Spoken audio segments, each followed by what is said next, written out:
Before he became a legend, before the rings and the rap albums, Shaquille O'Neal entered the NBA and broke the league. Literally. Backboards shattered. Centers dominated. Fans obsessed. Off the backboard, Shaq caught it and dunked it. That's luck. There's Shaquille. That's why you get over 10. Yeah, here's Shaquille. Spin move. Miller tried to escape with a rebound. Fought for, grabbed by Shaquille. Caught it and flipped it up. This is a story about a rookie so dominant, the NBA had to change the equipment. Let's dive into the destruction that was rookie Shaq. Before Shaquille O'Neal ever stepped onto the NBA hardwood, he was already a phenomenon at LSU. Over 3 dominant years, Shaq became one of the biggest names in college basketball. He was appointment television every time the Tigers played, and fans across the country couldn't wait to see this 7-footer finally test himself against the pros. Gets it into Scott Burrell. Good fake. And there's O'Neal. Oh, man. Touching the basketball. Oh, yes. O'Neal. Shaquille O'Neal averaging 13-8 a game. In 1992, the Orlando Magic won the Shaquille O'Neal sweepstakes. With the number 1 pick, they were unleashing a 7'1", 300-pound athletic anomaly into a league that had no idea what was coming. As a 2-time All-American and SEC Player of the Year at Louisiana State, who landed on the cover of Sports Illustrated at just 18 years old, O'Neal entered the NBA carrying expectations as big as his frame. The moment he arrived, the spotlight followed. The Magic needed him badly. They'd won only 21 games the season before and hadn't made the playoffs since joining the league in 1989. Outside of Dennis Scott, Nick Anderson and Scott Skiles, the roster looked like an expansion team. Shaq was expected to lift the entire franchise on his back, and instead of getting his welcome to the NBA moment, he flipped the script and delivered his own. Opening night at home against the Miami Heat, O'Neal knew the league was run by giants like Hakeem Olajuwon, Patrick Ewing, and David Robinson. But he also knew he possessed something none of them did, a freakish blend of size, brute power, speed, and agility. Ooh, the league is in trouble. He put the league on notice. He came out with tremendous energy. In the first half of his first NBA game, after snagging a defensive rebound, Shaq ignited the break himself. He nearly lost the ball near midcourt, gathered it, and kept going before detonating a one-handed slam. To this day, it's the play he remembers most from his first NBA game. I had to let the world know that I was here. I couldn't just do regular stuff. I had to do something different so people would know the name Shaquille O'Neal forever. Shaq finished his debut with 12 points, 18 rebounds, and 3 blocks as the Magic won 110-100. One game was all it took. Everyone could see the league's next great big man had arrived. Even his opponents felt it. O'Neal runs the floor. Takes it all the way. O'Neal missed. O'Neal did. Now O'Neal. He's going to put it on the floor again. Blocked away by O'Neal, but the glass won't go. O'Neal. Heat center Ronnie Seekerly summed it up after the loss. There is no doubt he's going to be a monster. He palms the ball like a grapefruit. He's as big as Mark Eaton and 7 times as quick. And he's only 20. Give me a break. Most rookies take time to adjust. Shaq showed up and grabbed 18 rebounds in his first game. And that coast-to-coast dunk, that was a warning shot. And that was just game 1. O'Neal proved right away that opening night was no fluke. He kept smashing through the league from the moment week 1 tipped off. In his second game, he dropped 22 points and 15 rebounds in a win over Washington. Then came 35 and 13 against Charlotte. Then 31 and 21 in a rematch with Washington. By the end of his first week as a professional, Shaq was named Player of the Week, becoming the first rookie in NBA history to win the award in his debut week. Almost overnight, O'Neal and the Magic transformed into one of the league's biggest attractions. From an expansion club, they suddenly became a real team. It made them a national story and turned them into a huge draw on the road, all because they drafted Shaq. Nowhere was that more obvious than in New York.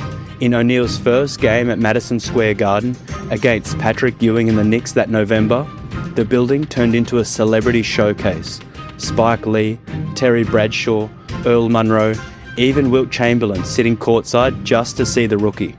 Shaq finished that matchup with 18 points and 17 rebounds in a loss. But for him, these moments were bigger than the box score. His first meeting with Hakeem Olajuwon brought 12 points and 13 rebounds. Against David Robinson, he responded with 23 and 16. The numbers swung up and down, but O'Neal wasn't rattled. He was learning. I was nervous before playing those guys, but every time I went up against them, it helped my confidence. I told myself, if these guys are so great and I was doing well against them, well then, in no time, I was going to be great too. I would just build off every moment during my rookie season. By the end of the season, Shaq was already one of the best big men in the entire NBA. O'Neal, with his huge stature, shaved head and bright smile, became one of the most recognizable figures in basketball, arguably second only to Michael Jordan as the game's top personality. On February 21, O'Neal started in the NBA All-Star Game at Salt Lake City. He was the first rookie voted in as an All-Star starter since Michael Jordan in 1985. He had received an impressive 826,776 votes, finishing fourth behind established stars Jordan, Scottie Pippen and Charles Barkley. Pretty remarkable for a guy who was still figuring out the league. But O'Neal's first All-Star appearance began with controversy and rookie hazing.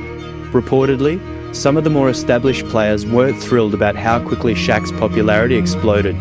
That feeling only intensified when Shaq found out that Patrick Ewing had told some players, no rookie should ever start in the game. Ewing wasn't the only one who felt this way. Shaq mentioned in his memoir that Pat Riley, who coached the East and led the Knicks from 91 to 95, thought it was ridiculous for a rookie to start that year. Riley, whether with bad intentions or not, greatly limited the first-time All-Stars playing time. Shaq logged only 25 minutes that night, one of the lowest among the starters. That made it harder for the 7'1" giant to show his usual dominance, finishing the night with a modest 14 points and 7 rebounds. But forget the result or the stats for a second. A first-year player, still unrefined, came out on the floor with legends like Jordan, Isaiah Thomas, Ewing, Charles Barkley, Stockton and Malone, and he belonged. Back to those early years for Patrick Ewing as Shaq goes up and sends it down. Woo! There's a snap up there and a second miss from Isaiah and Shaq. He's open.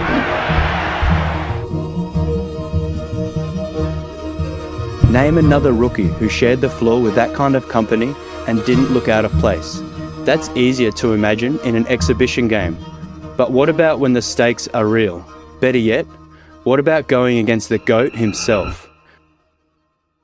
We got our answer on January 16, 1993, in a 128-124 Magic win over the two-time defending champion Chicago Bulls at Chicago Stadium. This was a marquee matchup. The reigning champs against the league's most hyped rookie, Jordan versus Shaq, the established king versus the young challenger. Even with Michael Jordan at his absolute peak, 64 points, playing through a wrist injury from the night before, dropping 22 in the first quarter alone, the night somehow became all about Shaquille O'Neal.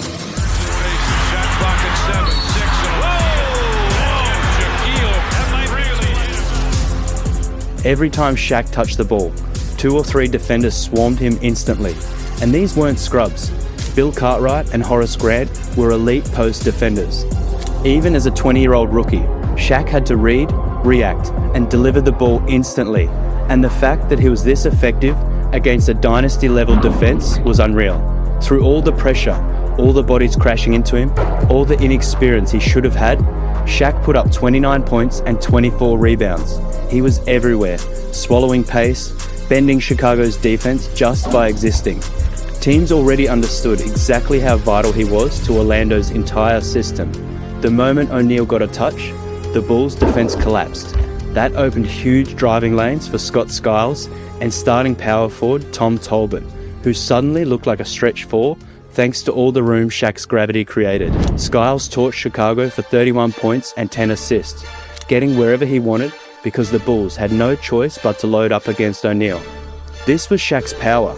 Even before fully developing, he was tilting NBA defenses like a veteran superstar. And when Shaq decided to get going himself, he was flat out overpowering.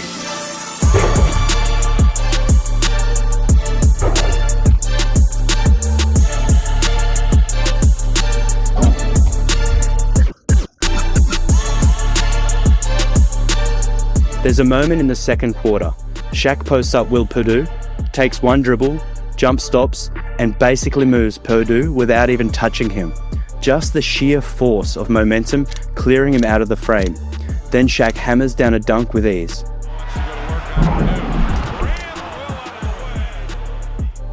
A little earlier, he even forced Michael Jordan into a rare business decision. MJ literally runs out of the way once he sees Shaq's elevating for a slam.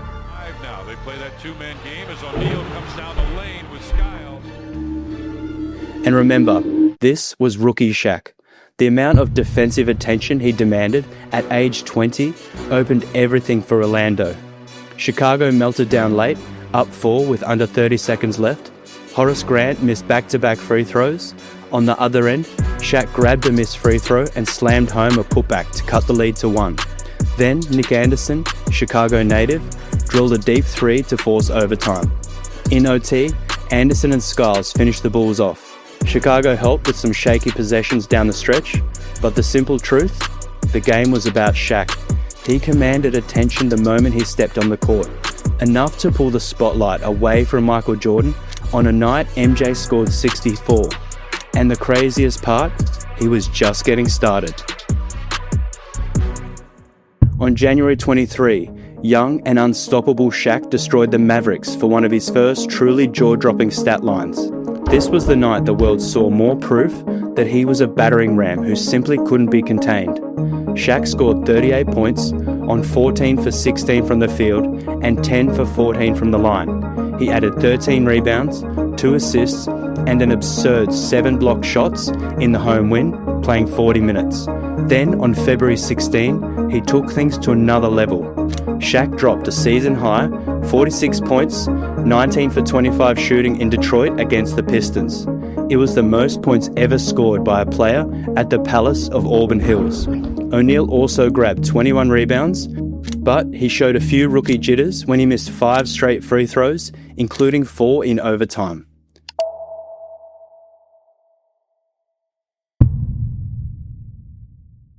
O'Neal was on his way to completing one of the greatest rookie seasons in league history, but he still had one last piece of unfinished business when the Magic travelled to New Jersey to play the Nets on April 23, 1993.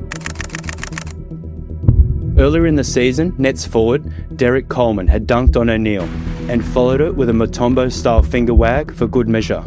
Coleman was the only guy who'd actually posterized Shaq, and it aided him every time the Magic faced New Jersey. So Derek has me on the block, and he takes 1 dribble, 2 dribbles, drop step, hit me with a little ball, and dunked it. And I didn't really know he dunked it until I came down and the ball hit me. And then when I turned around to him, he did me like that. He even admitted how embarrassed he felt because his parents were watching that game. So when Orlando returned to the Meadowlands in April, the young Diesel came in fully locked in and ready for revenge.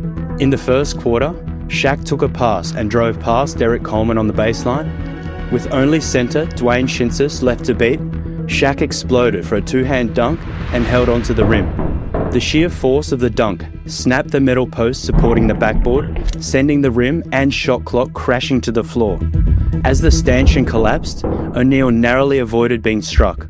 Players scattered. Fans in the arena sat in stunned silence for a moment before erupting. Hold on to the roof! The Shaq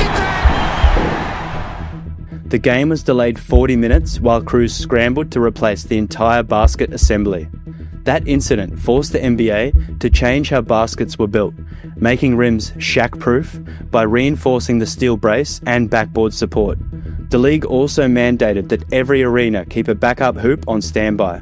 But here's the thing, this wasn't even the first time O'Neal damaged a hoop in the NBA. A putback dunk against the Phoenix Suns in '93 somehow deflated the hydraulic system holding up the backboard, causing it to fold and drop toward the floor. Twice, Shaq dunked so hard the entire goal structure collapsed. After that, the NBA had to reinforce every rim and stanchion in the league. Who else do you know that made the league physically upgrade the infrastructure just to contain him? O'Neal's rim-breaking dunks made for great in-game theatre, but they also showed just how dominant he was in the paint. The crazy part is how easy he made it all look. And that was both a gift and a curse. Shaq was so physically unique that refs often had no idea what actually counted as a foul on him. He bullied defenders around the basket so effortlessly that officiating him became its own challenge.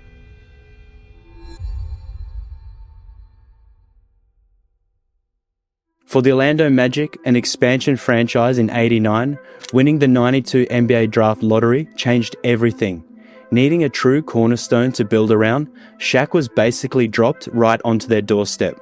Taking O'Neal with the first overall pick made an immediate impact on the league. Even though the Magic didn't make the playoffs, they finished plus 500 for the first time in franchise history and let the Eastern Conference know they were going to matter for years to come. Expectations were high for the 20-year-old, and he delivered exactly the rookie season people imagined he could. For the year, he averaged 23.4 points, 13.9 rebounds, and 3.5 blocks while shooting 56.2% from the field. Those numbers would be impressive for any player, let alone a 20-year-old rookie learning the league on the fly. He was the only NBA player to finish top 10 in 4 major categories: second in rebounding, second in blocks, fourth in field goal percentage, and 8th in scoring. To this day, he's still the only rookie in NBA history to average over 23 points, 13 rebounds, and 3 blocks. Let that sink in. In all the years since, nobody else has matched that combination in their first season, and he became the first rookie since Michael Jordan in 1985 to be voted in as an All-Star starter. O'Neal didn't lead the Magic to the playoffs in year 1, but the team improved by 20 wins from the previous season, and they reached the NBA Finals by his 3rd. Think about that trajectory. A franchise that had never sniffed the postseason was suddenly in the championship round 3 years after drafting one player. Saying he single-handedly changed the fortunes of a franchise isn't an exaggeration. It's literally what happened. The early 80s saw the NBA just figuring out how to market its best players, Larry Bird and Magic Johnson, while the 90s showed everyone the blueprint with Michael Jordan. Shaq entered the league at the perfect moment for a superstar creation, and he thrived. In the last 7 minutes, he's so strong.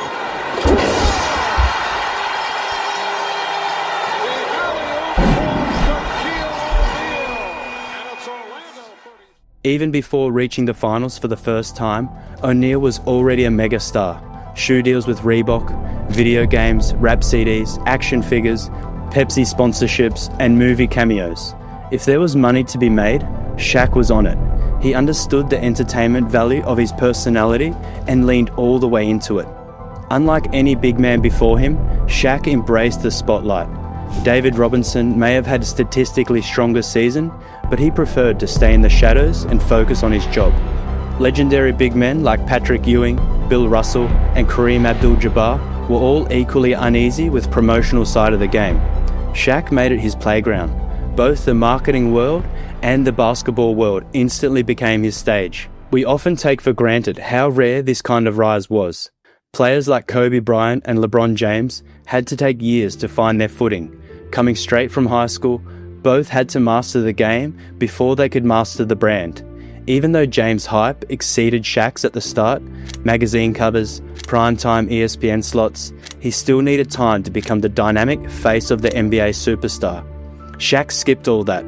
From the moment he was drafted to the end of his rookie season, he was one of the league's best players and a bona fide star, a foundational building block for a post-Jordan NBA that arrived sooner than anyone expected. At just 20 years old, Shaquille O'Neal was breaking into pop culture, business, and branding before it was even cool.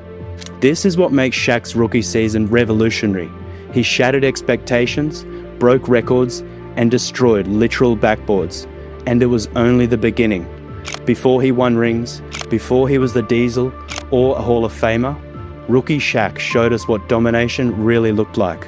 If you thought Shaq was unstoppable as a rookie, hit that like button and subscribe, because we're just getting started exploring the legends who changed the game forever. And drop a comment, which rookie season blew your mind the most?